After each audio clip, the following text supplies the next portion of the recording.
তুমি কি কখনো বুঝতে পারোনি এখন কি সালাতুল হাজত পড়ব নাকি ইস্তিখারা? আসলে পার্থক্যটা কি?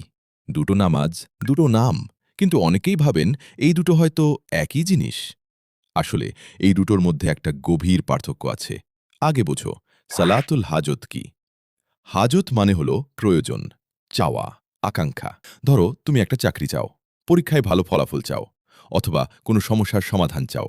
তুমি যখন আল্লাহর কাছে একটা নির্দিষ্ট জিনিস চাও, তখন 2 রাকাত নামাজ পড়ে আল্লাহর কাছে সেই চাওয়াটা পেশ করো।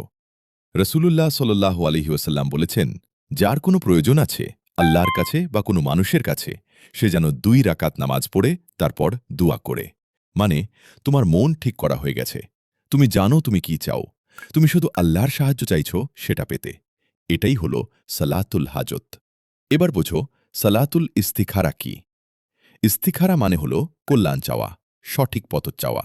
ধরো তুমি বুঝতে পারছো না বিয়ে করবে কিনা, এই চাকরিটা নেবে কিনা, এই শহরে যাবে কিনা। তুমি নিজেই জানো না কোনটা তোমার জন্য ভালো। তখন তুমি আল্লাহর কাছে বলছো, হে আল্লাহ, তুমি ভালো জানো, আমাকে সেই পথটাই দেখাও যেটা আমার জন্য সবচেয়ে উত্তম।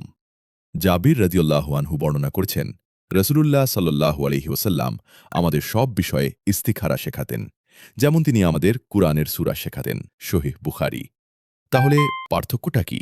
সালাতুল হাজত, তুমি জানো তুমি কি চাও, তুমি শুধু সেটা পেতে আল্লাহর সাহায্য চাইছো। সালাতুল ইস্তিখারা, তুমি জানো না কোনটা তোমার জন্য ভালো, তুমি আল্লাহকে বলছো, হে আল্লাহ, তুমি আমার জন্য উত্তম সিদ্ধান্তটি নির্ধারণ করে দাও।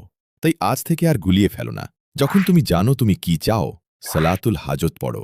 আর যখন তুমি বুঝতে পারছো না কোনটা তোমার জন্য উত্তম, সালাতুল ইস্তিখারা পড়ো।